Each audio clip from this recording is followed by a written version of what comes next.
सदगुरुदेवनी जय।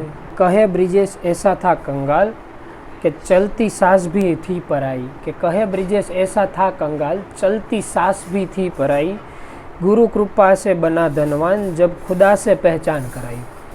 કે એ લોકોનું એવું કહેવાનું હતું કે જ્યારે અજ્ઞાની વ્યક્તિ હતા ત્યારે જે શ્વાસ હાલતો હતો ને, શ્વાસ હોતો ને એવો લાગતો હતો જાણે આપણે નહોતો, જ્યારે આપણો ન હોય શ્વાસ, કે તન મન ધનની જે વાત કરતા હોય, જે શરીર સાથે દેતો હોય, જે બુદ્ધિ હોય, કે એની સિવાય જે યોગ્ય જનબળ હોય, કે માન મર્યાદા સત્તા મળતી, જે મહેનત કરતા હોય, કે જ્યારે અજ્ઞાન અવસ્થા હતી ત્યારે બધું આપણું માનીને બેઠા હતા. પણ જ્યારે મંત્ર દીક્ષા આપણે લઈ ત્યારે આપણે જે વાત કરીએ કે ભાઈ તન મન ધન આપણે અર્પણ કરીએ છીએ, ત્યારથી આપણને સમજણ આવે કે જે આપણે શ્વાસ લીધી ને આ શ્વાસ હોતે ને આપણા નથી.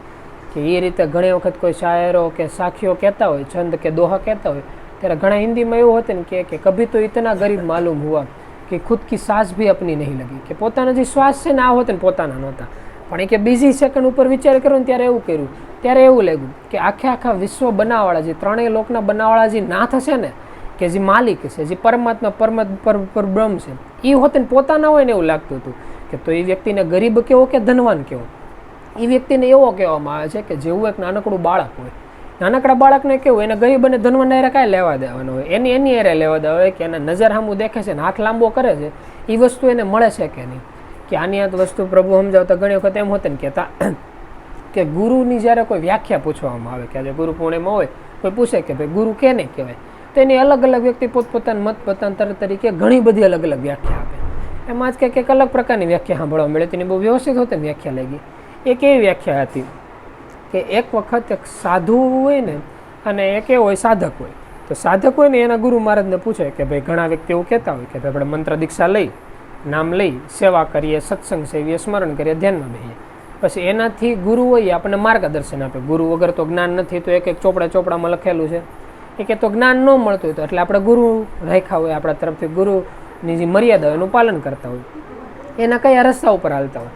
તો એવું થઈ ગયા ને કે ધીમે ધીમે હાલતા એક સમય એવો આવે કે ભાઈ પહેલી ભૂમિકા પાર કરે, બીજી ભૂમિકા પાર કરે, ત્રીજી, ચોથી, એમ કરતાં જે જ્ઞાનનો માર્ગ છે આ માર્ગ ખુલી જાય. જે આંખ બંધ કરતાં જે અંધારું દેખાય છે, અંજોળું દેખાવા મળે. કે ઓલા નથી કહેતા કે બ્રહ્મજ્ઞાની વ્યક્તિ થઈ જાય, કે વ્યક્તિને મોક્ષ મળી જાય, કે વ્યક્તિ જે છે એ જે રસ્તા ઉપર હાલે છે એ રસ્તાનો અંત આવી જાય, એક છેડો આવી જાય.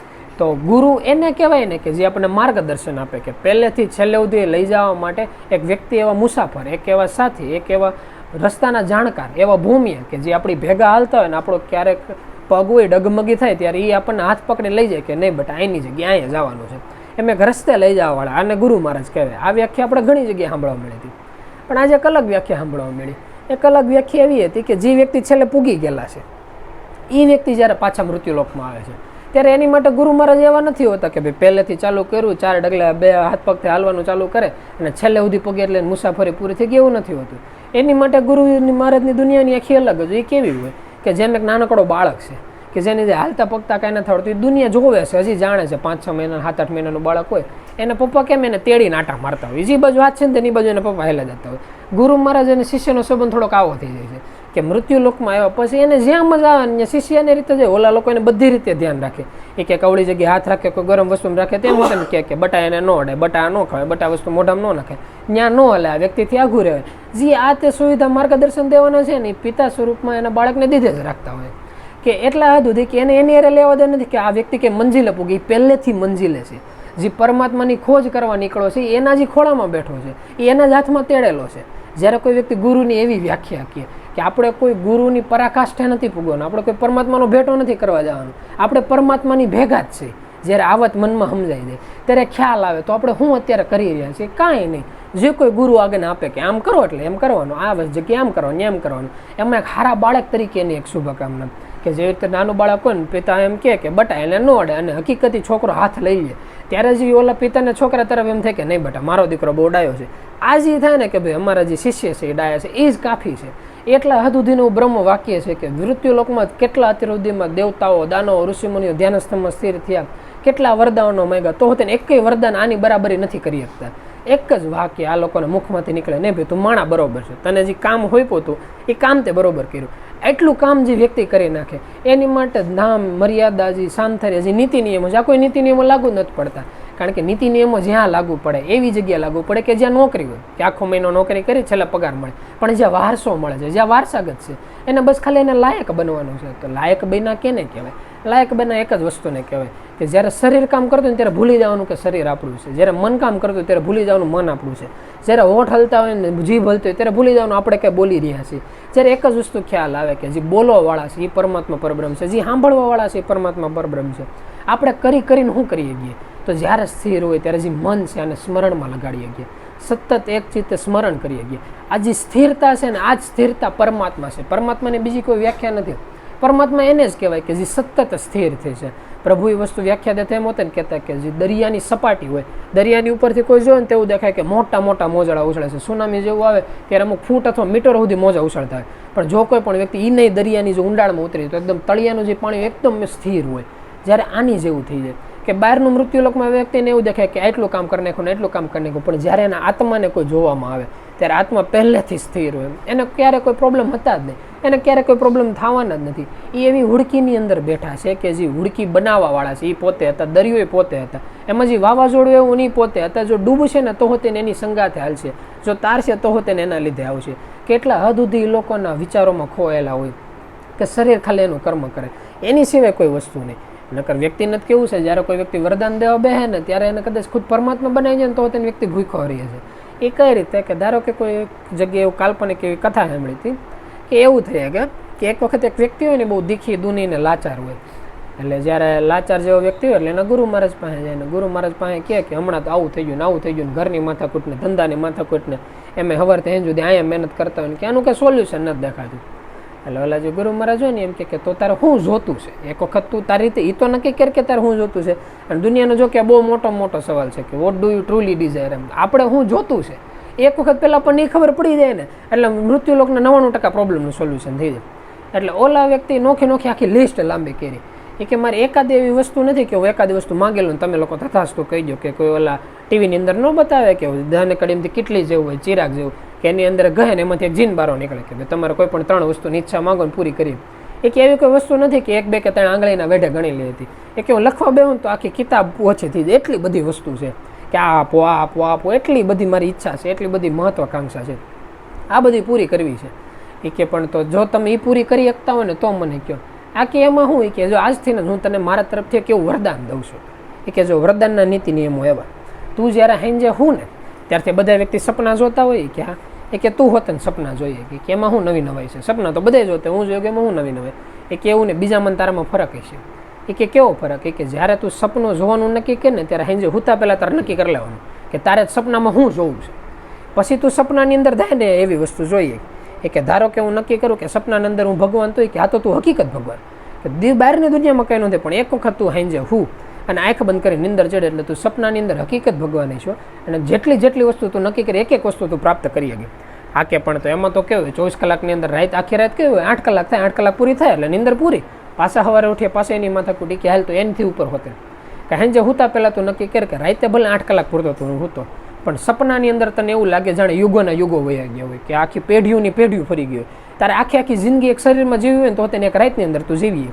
ખાલી હાંજે હુતા પહેલાં તારે નક્કી કરી લેવાનું કે આજની રાતે તારે હું જોવું છે એટલે રાતે તને વસ્તુ દેખાય. આ કે પાકું અને જે કાંઈ એનો મંત્ર આવતો હોય બધું મંત્ર જાણી લીધો અને હાંજે ભાઈ હોવાનું નક્કી કર્યું અને હું નક્કી કર્યું કે આજ તો પહેલી જ રાત છે એટલે આપણે હારી ખાવાની વસ્તુ ઈચ્છા થઈ છે. એટલે હાંજે હું નક્કી કરે કે વિશ્વના એટલા રેસ્ટોરન્ટ નામ સાંભળે ને આપણે અહીંયા બધી જગ્યાએ જવું, બધી વસ્તુ ખાવું, મફતમાં ખાવું, કોઈ વ્યક્તિ આપણે કાંઈ નહીં કરીએ. એટલે હાંજે હકીકત ભાઈ હોય અને કોઈ પણ વ્યક્તિને અલગ દુનિયામાં રખડતા કેટલા વર્ષો લાગે, આ વ્યક્તિ આખી રાતની અંદર એ બધી વસ્તુનો અનુભવ કરે, અલગ બધી વસ્તુ ખાવાની લે, બધી વસ્તુ સ્વાદ ગ્રહણ કરે ને સવારે ઉઠે એટલે નક્કી કરે કે ભાઈ અરે આની જેવી જિંદગી નહીં.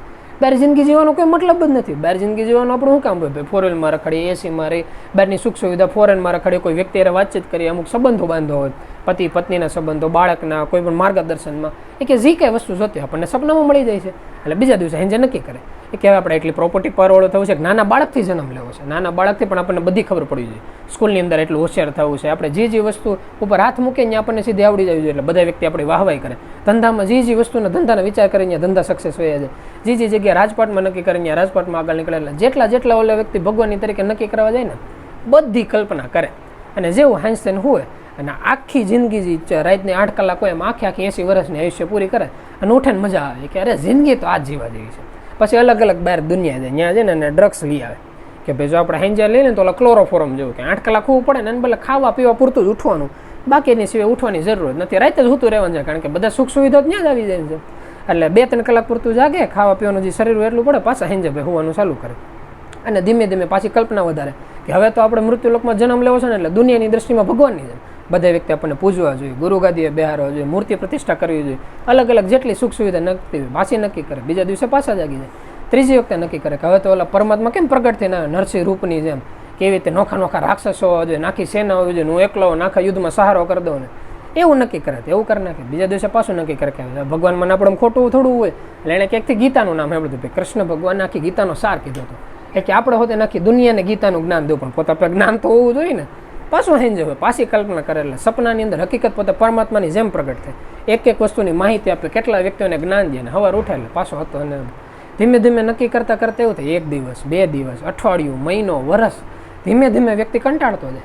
કારણ કે જેટલા સુખ સુવિધા સ્ટેપ બાય સ્ટેપ બધા પૂરા કરી નાખ્યા. જ્યાં જ્યાં સુખ સુવિધાની કોઈ વ્યક્તિ કલ્પના ન કરી શકે ને, એટલી કલ્પના તો આપણે સપનામાં પૂરી કરી નાખી. પછી કંટાળ્યું કે હવે શું કરવું, હવે સપનામાં બહુ કંઈ મજા નથી આવતી. એક કામ કરીએ આપણે, છે ને આખી જિંદગી એકદમ ઓલા ડાયરેક્ટરે નક્કી કરેલું હોય કે જન્મ આયા થાય, મોટો આયા, એ રીતના બધું, પણ આપણને કંઈ ખબર જ ન હોય. આપણે એ રીતે જિંદગી જીવવાની જાણે આપણને કંઈ ખબર જ નથી. હકીકત હોય ને, હેંજેથી જાણે અજ્ઞાની વ્યક્તિ કેમ હોય એ રીતે ભાઈનો જન્મ થાય. જેમ જેમ આગળ નીકળો ને અલગ અલગ પ્રોબ્લેમ આવતા જાય, પણ જેવો પ્રોબ્લેમ આવે ને ત્યાં સોલ્યુશન થઈ જાય, જેવો પ્રોબ્લેમ આવે ને ત્યાં સોલ્યુશન થઈ જાય. એટલે છેલ્લે ઉઠે ને તેમ થાય હા જો જિંદગી આવી હોય છે. પાછું એવી 1-2 જિંદગી જાય, પાછી મજા ન આવે કે હવે આમાં થોડુંક અઘરું હોવું જોઈએ. એટલે પાછો નોખા રાક્ષસો બાંધોનો, થોડોક ક્યાંક ઘાયલ થાય, કોડક પ્રોબ્લેમ આવે, માથાકૂટ થાય, સોલ્યુશન લાવે, એવી માથાકૂટમાં જિંદગી પૂરી કરે. પાછો વારો કાઢે પછી કેમ ઓલા ગેમ રમતા જુગારનું એવા રસ્તા ચડે. એ બધી રસ્તો પૂરી કરીને છેલ્લા નક્કી કરે કે આમાં કંઈ જિંદગી જીવન મજા નથી આવતી, બધું સારું એમાં શું મજા આવે, થોડી ઘણી જિંદગીમાં દુઃખ હોવું જોઈએ, પાછું થોડી ઘણી દુઃખ આવવું જોઈએ. એમ કરતાં કરતાં વ્યક્તિ સપના જોવાનું ચાલુ કરે ને દુઃખનો ઢગલો કરતો જાય.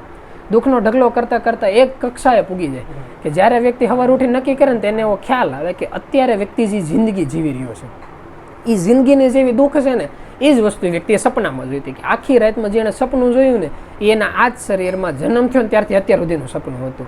કે જ્યારે વ્યક્તિને ખ્યાલ આવી ગયો કે હકીકત વ્યક્તિને જ્યારે પરમાત્મા તત્વની અનુભવ થઈ ગઈ, પરમાત્મા તત્વનું બિરુદ મળી ગયું, એટલી શક્તિ આવી ગઈ, તો તેને વ્યક્તિ એ જ રીતે જિંદગી જીવે છે જેવી રીતે અત્યારે જીવી રહ્યો છે. જ્યારે આ વાત વ્યક્તિને ખ્યાલ આવી જાય ત્યારે એને એવો ખ્યાલ આવે કે તો જે સુખ શાંતિને આયુષ્ય છે, જે મનની સ્થિરતા છે, આ કોઈ શક્તિ કે પાવરમાં બહારની કોઈ માયાની અંદર નથી. કે મૃત્યુલોકમાં ગમે એટલી માયાની અંદર વ્યક્તિ કરો, ગમે એટલી મહેનત કરી લો, તો તેની જે માયા છે એ ક્યારેય વ્યક્તિને બચાવી નથી શકતી. વ્યક્તિ ખાલી કોશિશ કરી શકે કે ભાઈ આમાંથી બહાર નીકળવું, પણ જે સ્થિરતા છે એક જ જગ્યાએ થઈ ગઈ.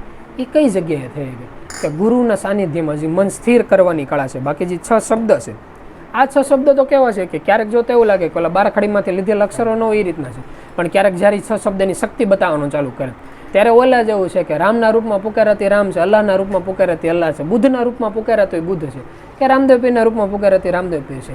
કે જ્યારે હકીકત પ્રોબ્લેમ આવીને ઊભો રહી જાય એનું સોલ્યુશન કરવા માટે સામે કોઈ વ્યક્તિ આવી જાય ત્યારે એક જ સેકન્ડમાં ગુરુ પરમાત્મા નામ આ બધું યાદ આવે ને બધું સાચું હોતે લાગે છે.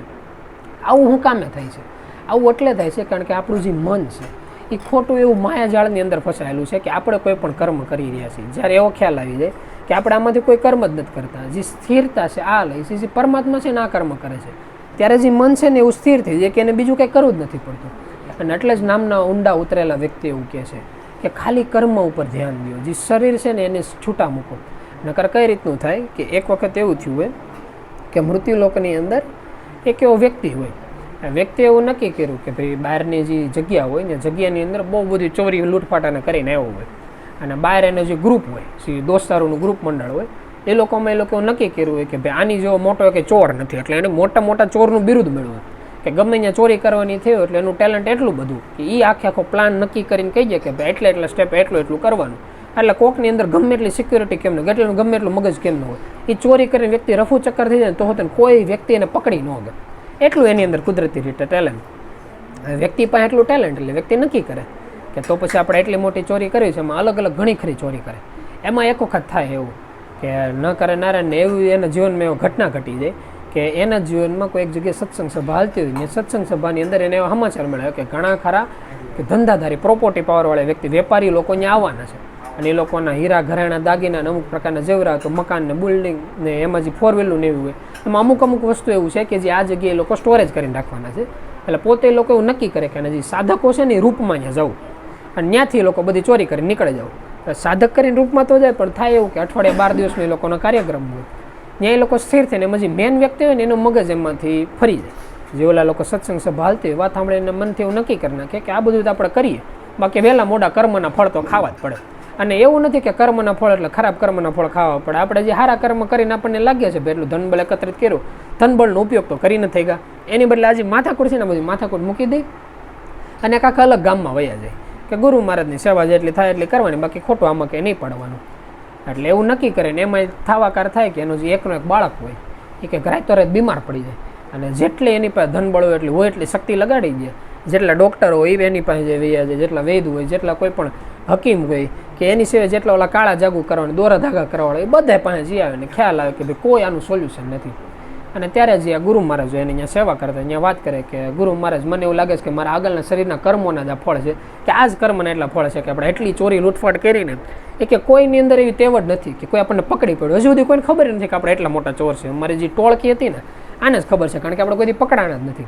પણ તમને જેવું છે એવું કહું છું કે ભાઈ મારાથી પહેલાં એટલી ચોરીઓ લૂંટફાટ થઈ ગયેલી છે કે એને લીધે એવું લાગે કે મારા દીકરો અત્યારે જે બીમાર છે ને એ મારા કર્મનું જ ફળ મળે છે, આનું કોઈ સોલ્યુશન નથી.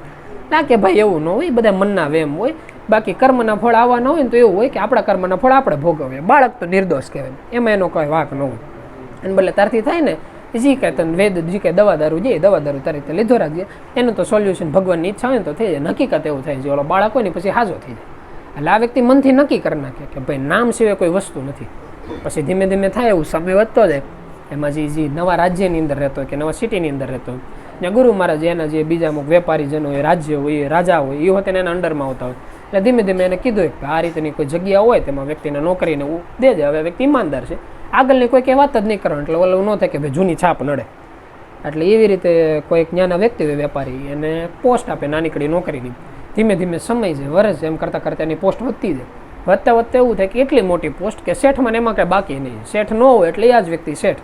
બધું હિસાબ કિતાબને બધું કરવાનું, એક એક જે જોખમ હોય, જેટલી વસ્તુ હોય એક એક હિસાબ આ વ્યક્તિ પાસે હોય.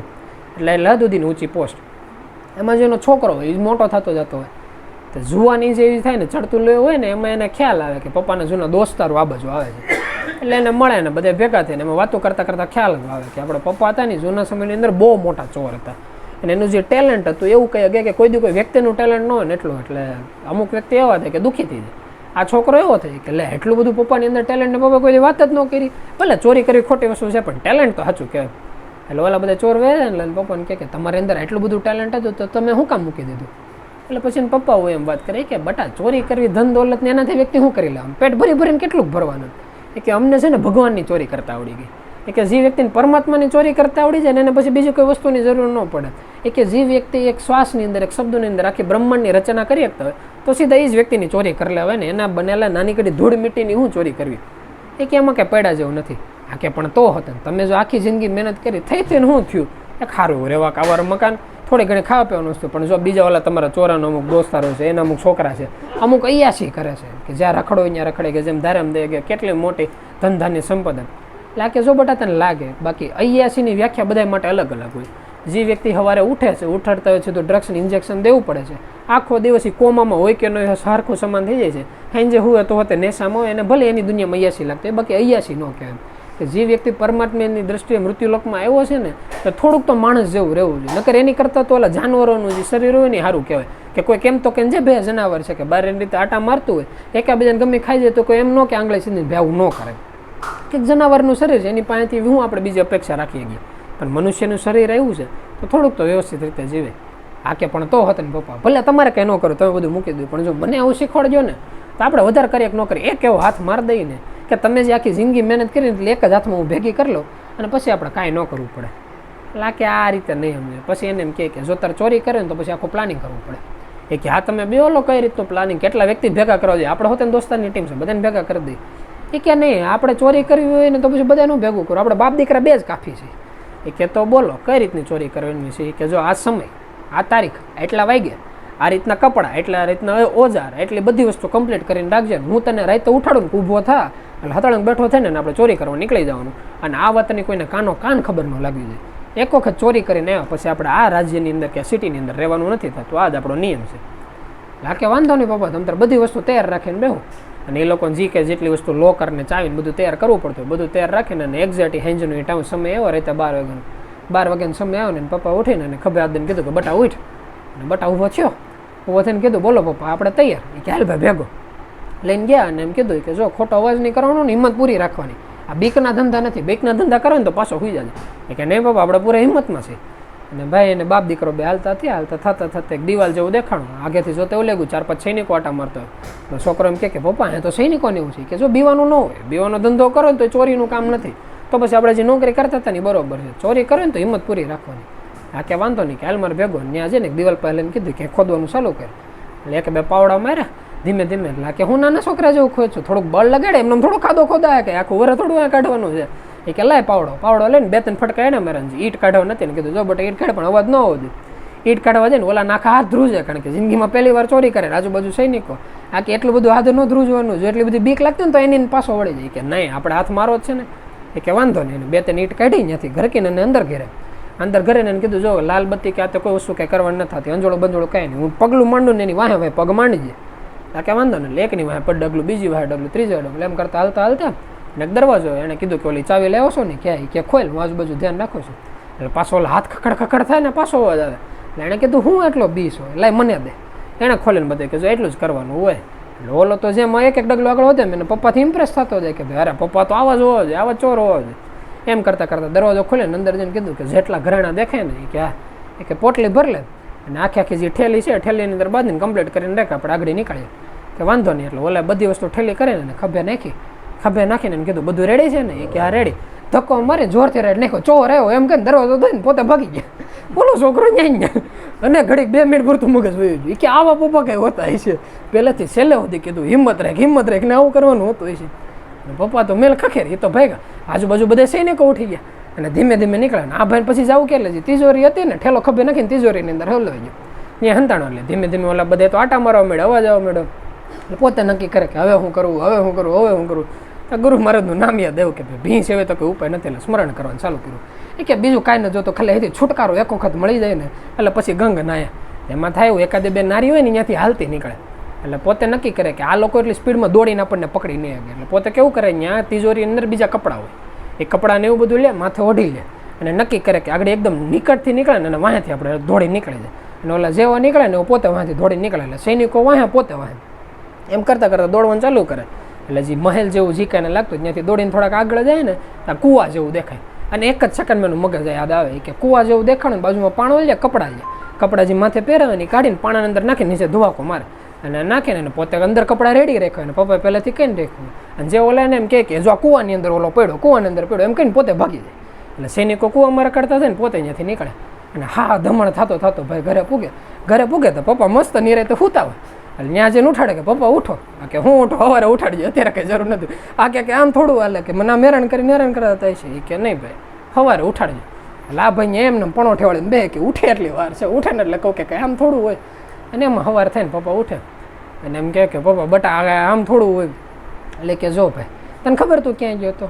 એ કે તમે કીધું હતું ને મેં બધું કર્યું, મારી ભૂલ હતી એવું કયો. કે આમ કે છોકરાને મૂકીને આવતો હોય છે. કે તું ચિંતા કેરમાં, તી જે જગ્યાએ ચોરી ગયો હતો ને કરવા ગયો તો ની મારી જ ઓફિસ હતી, તને કે અલગ ન લાગ્યું? બધી ચાવી લાગી ગઈ, એક દરવાજા ખુલી ગયા, સૈનિકો ક્યાંથી ક્યાં લે, કયા કપડાં, કઈ તિજોરી, આ બધી માહિતી તને કે અલગ ન લાગી? એ કે નહીં, કે આ બધું આપણું જ હતું. એ કે તો તમે આવું શું કામ કર્યું? કે લે તે કીધું તું ચોરી કરતા શીખવાડો, કે ગામના ઘરમાં થોડી ચોરી કરે, એટલે મેં મારા ઘરમાં ચોરી કરતા શીખવાડી. એ કે તો છેલ્લે ભાગ્યા શું કામ?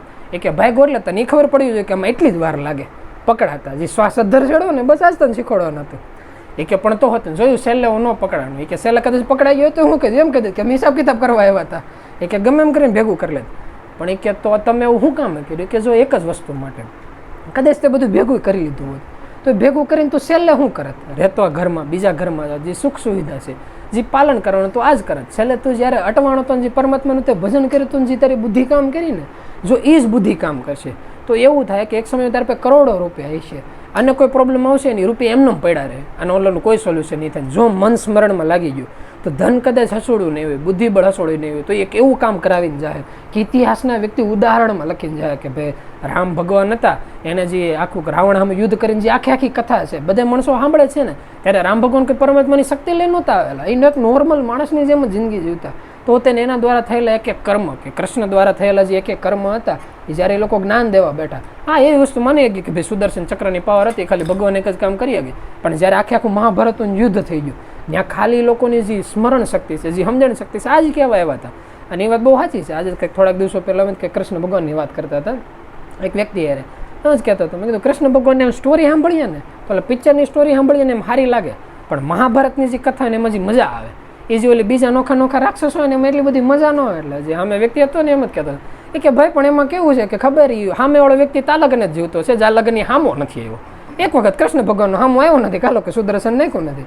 એ કે આ તો મહાભારતમાં એટલે એવું હાલે કારણ કે ઓલા લોકોને યુદ્ધ જ નહોતું કરવું, પોતાની જડથી કંઈ કરવું જ નહોતું, અને ખાલી માર્ગદર્શન દેવું હતું. એ માર્ગદર્શનને લીધે એવું લાગે કે ઘડીક આ જીતા ઘડીક આ જીતા ઘડીક આ જીતા. બાકી આ લોકો જ્યારે લખવા બે, જ્યારે આ લોકો નક્કી કરવા બે કે ભાઈ હવે તારું કામ પૂરું, હવેથી અમે હાથમાં લઈ છીએ તે પૂરું થઈ ગયું, ત્યારે મૃત્યુલોકના કોઈ નીતિ નિયમો, કોઈ સાધના, કોઈ પુરુષાર્થ, કોઈ શક્તિ, કોઈ પ્રકૃતિ કંઈ આડું જ નથી આવતું. એ લોકોએ નક્કી કર્યું કે ભાઈ બસ હવે, એટલે હકીકત બસ છે. પણ ઝાલકનું એ લોકો એમ નક્કી કરે છે ભાઈ નાના નાના છોકરાઓ એ રમતા હોય કે ભલે ઘડીક રમવાને શું વાંધો છે, તાલગનથી રમવાની મજા છે ને લઈ લીધા જેવી છે. કારણ કે જ્યારે એ લોકો સુદર્શન ચક્ર હાથમાં લે ને ત્યારે અર્જુનનું ગાંડી અહીંયા પેડું રહે છે, ભીમની ગદાઈ અહીંયા પેડી રહે છે. ત્યાં પછી સેવા ચાકરીના કોઈ સમય કોઈ રસ્તા જ નથી મળતા. જેટલો સમય મળે એ ઝાલગન ઓલા લોકો ગીતાનું જ્ઞાન દે છે ને એમ જ લીધા જેવું છે. બાકી એની સુદર્શન ચક્રની અને મોરલીની રાસ બે વ્યક્તિ જોયેલું છે. રામની હોતે ને સેવા હોતે જોયેલી છે. જ્યારે હનુમાનને જે બધે વાનર લોકો હતા એ લોકો જ્યારે રસ્તા ઉપર નીકળાતા ભાઈ સેવા કરવા, જ્યારે રામની સેવા કરતા તાલગન એ લોકોએ બધું કર્યું હતું.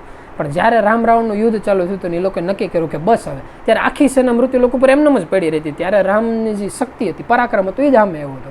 એટલે એની જેવું છે. પરમાત્મા આપણી ઉપર એક આશીર્વાદ કરે છે કે હાલનો આપણને સમય મળે છે, 2-5 સ્મરણ કરવાનો સમય છે, આ સ્મરણ કરી લો. બાકી એ લોકોના આશીર્વાદ વગરનો સ્મરણ એ આપણે ઇતિહાસમાં કેટલી જગ્યાએ લખાયેલું છે કે ભાઈ નામ એની જગ્યાએ પડ્યું રહે, ધ્યાન એની જગ્યાએ પડ્યું રહે, સ્મરણ એની જગ્યાએ પડ્યું રહે.